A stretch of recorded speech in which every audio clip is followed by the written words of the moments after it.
Hello there my fellow notebook aficionados, it's Alex here for Notebook Check Reviews, and today we will have a detailed look at Asus's latest Zenbook. The Pro 16X wouldn't be a proper high-end Asus notebook if it would be just your ordinary 16-inch laptop. But apparently a simply gorgeous 4K OLED panel, a beautiful full metal chassis and powerful core components wasn't enough for this one.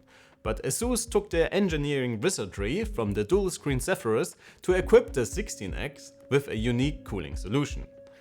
As soon as you open up this sleek laptop, the keyboard gets tilted up to a 7-degree angle. Asus claims this helps with temperatures, performance and makes for a more ergonomic typing experience. If they are to be believed, or if this feature was just implemented for the sake of being different, we will tell you in our review. Our review unit comes with Intel's i9-12900H, a 90W RTX 3060, 32GB of system memory and a 1TB SSD. You will interact with your content via the 4K 16x10 OLED panel that supports both touch and a stylus. The Zenbooks are the more design-focused devices in Asus's lineup, and the 16X shows why. The 16-incher looks and feels amazing and very premium. The dark blue color is rarely seen between the plethora of grey laptops, and even if it might pick up fingerprints like nothing else, the Zenbook looks special from every angle. This is of course further aided by the raised keyboard deck, and while it presents a lot more moving parts, it still manages to feel sturdy and stable. There's almost no flex throughout the chassis, and only the very top of the keyboard part has a bit more give. The display could also be a bit more stable once adjusted. When it comes to I/O, the Zenbook unfortunately follows the trends of other creator-focused notebooks on the market. While a single USB-A 3.2 Gen 2 and a pair of Thunderbolt 4s with DisplayPort pass-through and power delivery are hardly something to complain about, they are all crammed on the left side, and an additional USB-A would have been very welcome to see. On the right, Asus added an HDMI 2.1, the audio combo port and a full-size SD card reader that unfortunately delivers only average transfer speeds. The Zenbook comes with a USB-A to RJ45 adapter, and in regards to our Wi-Fi tests, probably for a good reason. Compared to the competition, Wi-Fi transfer rates are not even average, and most high-end premium laptops can easily outperform the unique 16-inch notebook. In the maintenance department, the 16X loses some ground as well. Both the memory and Wi-Fi card are soldered to the motherboard, and there's only one NVMe slot, which is of course already occupied by the system drive. When it comes to input options, the Zenbook presents itself as quite flexible. The keyboard feels great, and the raised angle definitely makes it quite a bit more comfortable. Key travel is very respectable, and the solid tactile bump is always something I liked about Asus's keyboards. The touchpad is massive and completely omits any moving parts. The haptic feedback is very natural, making navigating the OS during everyday use very precise with good gesture support and satisfying clicks. In typical Asus fashion, the large touchpad surface can also turn into a numpad, which works quite well, even though I personally feel like there should be more feedback to make the touchpad feel more like individual buttons. In addition, the Zenbook also features their dial, which has been borrowed from their ProArt lineup of notebooks. In theory, it offers Windows functions like brightness or volume controls, and even some in-app shortcuts for commonly used creative apps that can be customized with their ProArt Creator Hub.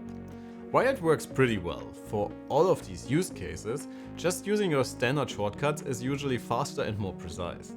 So I guess it's a cool gimmick to have, but for a real workflow I could not really see myself getting used to it. Last but not least, the Zenbook also comes with a stylus that is not only already included in the box, but can also conveniently charge with a hidden USB-C port. The pen feels pretty good when it comes to size and weight, and offers over 4000 levels of pressure sensitivity and a 266Hz sampling rate for a smooth feel in your favorite creative apps or on the desktop. I tried it for my retouching work, and while working on a laptop screen with a pen isn't the most ergonomic position, it is still more than alright for a quick edit or some corrections. As always, the screen is a tad bit wobbly when working in Photoshop for example, but the maximum angle for the display gives you a good working position. Although you might want to be careful not to put too much pressure on the display to avoid damaging the hinges. The Zenbook's display is definitely one of its highlights. The OLED panel sports a resolution of 3840 by 2400 and delivers typical OLED contrast, viewing angles and brightness distribution. SDR brightness is alright with around 360 nits. IPS panels are still the way to go if you want more than that. The glossy panel can easily be customized to your workflow, but unfortunately Asus spread out the settings over various pre-installed apps. While you can calibrate the display manually with the ProArt Creator Hub, the much more important profile settings can be found in the My Asus app. Asus includes some very handy presets, so should you want to use the Zenbook for creating video content for YouTube for example, the sRGB preset is exceptionally handy. While most OLEDs can cover almost 100% for sRGB, DCI-P3 and Adobe RGB, the Zenbook variant lacks a little in the latter. If you will see only 90% for Adobe RGB during everyday use or even in most common photography or design workflows, depends what you are working on. Color reproduction is very good in general, since the panel is also Pantone validated. We have measured a maximum delta E of 1.27 in the Display P3 profile from the factory. Unfortunately, the display is not without its drawbacks. As you can see in our microscope shots of the subpixel matrix, there are holes between the pixels that can cause grainy patterns, especially when watching bright or white content. It's not a deal breaker and hardly noticeable from a certain distance or as soon as something is moving or you're working with anything else but an almost right background. In addition, the PWM discussion is always a thing for OLEDs these days. While I am personally not affected by it, it can cause eye strain for some sensitive users in this regard. Thankfully, Asus includes DC dimming for the display in their My Asus app. That should help to mitigate this problem. Alright guys, let's talk performance for this one. Usually, Intel machines tend to do very good in short, bursty single or multi-core loads, but Asus tuned the Zenbook quite differently. Instead of feeding the beastly Alder Lake i9 all the power it requires right away, it gradually increases wattage to keep the system quieter in those short, bursty loads, while ensuring adequate performance during longer renders. It might not make for the fastest Cinebench runs, but it makes it a very snappy system with well-behaved fans. In our performance rating, the 16X can therefore hold its own against similarly creator-focused notebooks. But it also shows that a Core i7-12700H might have provided almost the same performance overall. System performance is excellent as well. The fast CPU, GPU and a generous RAM configuration make for a very snappy user experience even in complex applications like Blender, Photoshop or DaVinci Resolve. The 1TB NVMe drive also helps with that and can score very high transfer rates. However, our benchmarks show that there are some drops in read and write speeds during longer loads, probably due to heat management issues. The RTX 3060 in the Zenbook can run at up to 90 watts and can be cooled without a problem, between 60 to 70 degrees, probably aided by the 16 inches unique cooling solution. In our 3D Mark performance rating, it cannot quite keep up with full-fledged gaming notebooks, but again, compares quite well against other notebooks aimed at creators. In creative workloads like Blender, the Ampere GPU can easily deliver better numbers than a similarly powerful AMD card, thanks to the optics renderer. While the Zenbook isn't necessarily a gaming notebook, it can still deliver decent frame rates after work.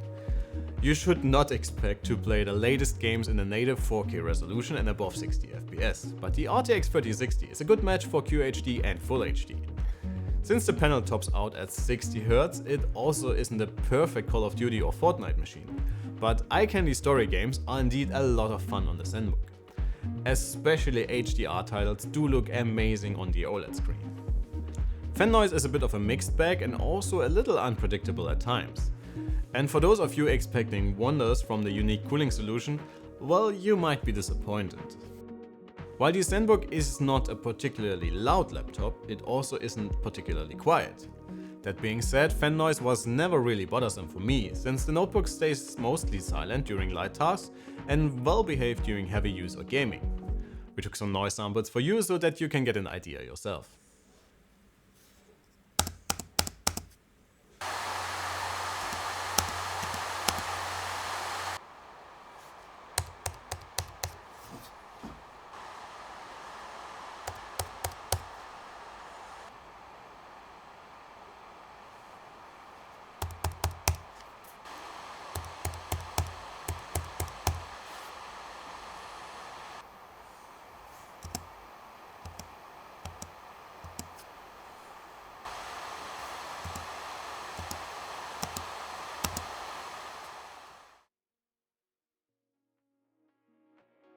Asus equipped the 16-incher with a massive 96 Wh battery, and it shows during our battery test, giving the Zenbook much more stamina than we are used to seeing for such a powerful notebook with a bright OLED display. Almost 9 hours in our Wi-Fi test, making the 16X a great companion for a lot of different tasks away from the wall. Alright folks, let's wrap this up. There's hardly anything really wrong with the Zenbook Pro 16X OLED. It offers a unique chassis, strong hardware, and absolutely solid and very flexible input options. That said, we also feel like you pay quite a premium for the sake of your laptop being different to everybody else's. While the cooling solution does seem to help with temperatures, the difference to conventional notebook designs isn't earth-shattering. But should you be in the market for a premium work and lifestyle laptop with a gorgeous display and unique design features, chances are you might end up being very happy with the Zenbook. As always, if you want to dive deeper in anything I just have talked about, please feel free to check out our written review. My colleague Mark did a fine job picking apart the Zenbook thoroughly. That would be it for today. Thanks a ton for watching, and please consider liking the video and subscribing to the channel. It means a lot to us. My name is Alex, you have been incredible, and I cannot wait to see you all in the next one. Take care.